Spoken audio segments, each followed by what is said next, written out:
Salam sejahtera buat kita semua, bersama saya Bali Tuayu. Saya di sini tetap menyampaikan seputar HIV dan AIDS, tetapi subtopik hari ini sangat menarik, yaitu subtopik terkait dengan kelompok dukungan sebaya buat orang yang hidup dengan HIV AIDS. Jadi yang melatar belakangi terbentuknya sebuah kelompok dukungan sebaya sebetulnya adalah teman-teman waktu itu tahun 95-97 gitu ya. Jadi teman-teman yang positif antara 3 sampai 5 orang lebih berkumpul, teman-teman yang positif berkumpul saling memberikan kekuatan, berbagi permasalahan yang dialami, karena waktu itu ada stigma dan diskriminasi ya. Terus menumbuhkan, saling menguatkan dan menumbuhkan rasa percaya diri.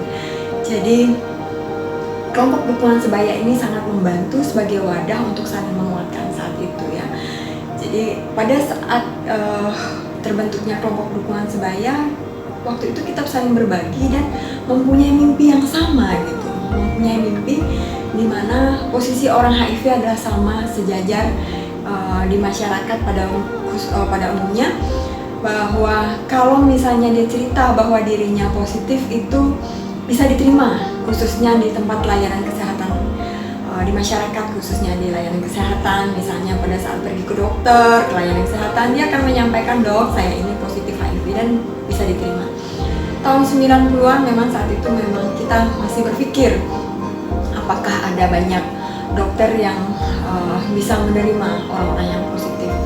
Nah, itu ideologi kita waktu awal-awal tahun 95-97. Jadi terbentuknya kelompok dukungan sebaya ingin punya mimpi bahwa mempunyai posisi hak yang sama dan sejajar dengan masyarakat pada umumnya. Jadi intinya tidak ada lagi stigma dan diskriminasi terhadap pasien yang HIV. Nah, untuk mencapai mimpi itu atau ideologi itu, kita berpikir apa yang bisa dilakukan. Nah, jadi kita mempunyai misi. Jadi artinya bagaimana bisa mewujudkan mimpi itu dengan misi namanya. Jadi misi kita waktu itu memang lebih kepada memberdayakan atau meningkatkan kualitas hidup orang-orang yang hidup dengan HIV. Dengan cara apa?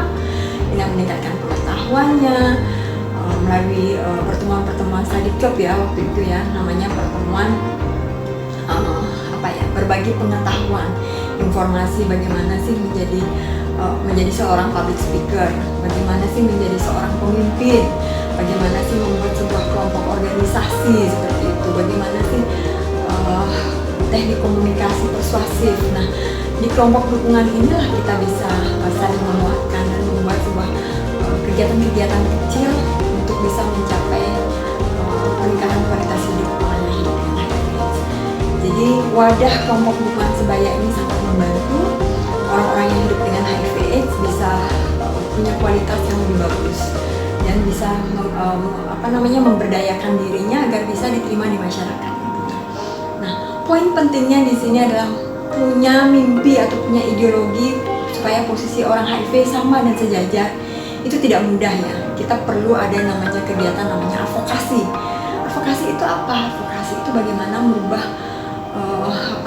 perubahan yang dari tidak diterima menjadi diterima di masyarakat. Nah, itu artinya dengan edukasi kepada masyarakat terkait dengan bagaimana masyarakat yang tadinya menolak atau memberikan stigma kepada orang-orang yang hidup dengan HIV akhirnya bisa diterima dengan edukasi ya, dengan pemberian informasi, pemberian pengetahuan kepada masyarakat. Nah, advokasi ini juga merupakan poin terkait dengan perubahan kebijakan. Ada kebijakan-kebijakan yang tidak berpihak kepada orang-orang yang HIV/AIDS, misalnya kebijakan terkait dengan perusahaan misalnya yang tidak menerima orang yang hidup dengan HIV/AIDS, misalnya di salah satu perusahaan, misalnya salah satunya di kapal pesiar, kurang lebih begitu. Jadi kita bisa mengadvokasikan ke perusahaan tersebut bahwa bekerja sama dengan ILO misalnya, salah satunya ya, sebagai dukungan secara global, bagaimana orang-orang HIV yang sangat produktif itu bisa bekerja di luar negeri misalnya. Nah, itu bisa kita advokasikan. Nah, itu perubahan kebijakan di salah satu perusahaan, itu namanya advokasi. Nah, poin-poin pentingnya adalah dengan kelompok dukungan sebaya ini kita berkumpul. Waktu itu ada tahun 90 ada 5 atau 10 orang berkumpul membawa makanan sendiri-sendiri gitu. Membawa makanan sendiri yang intinya adalah dengan berkumpul bisa saling menguatkan, bisa saling berbagi, bisa saling melakukan kegiatan-kegiatan yang positif, dan bahkan bisa melakukan sebuah perubahan yang kecil, sekalipun perubahan yang kecil gitu ya.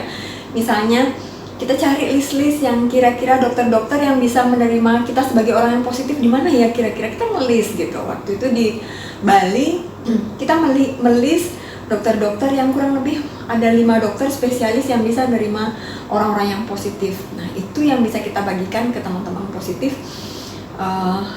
Kira-kira kalau mereka pergi ke layanan kesehatan agar mereka merasa nyaman dan aman gitu.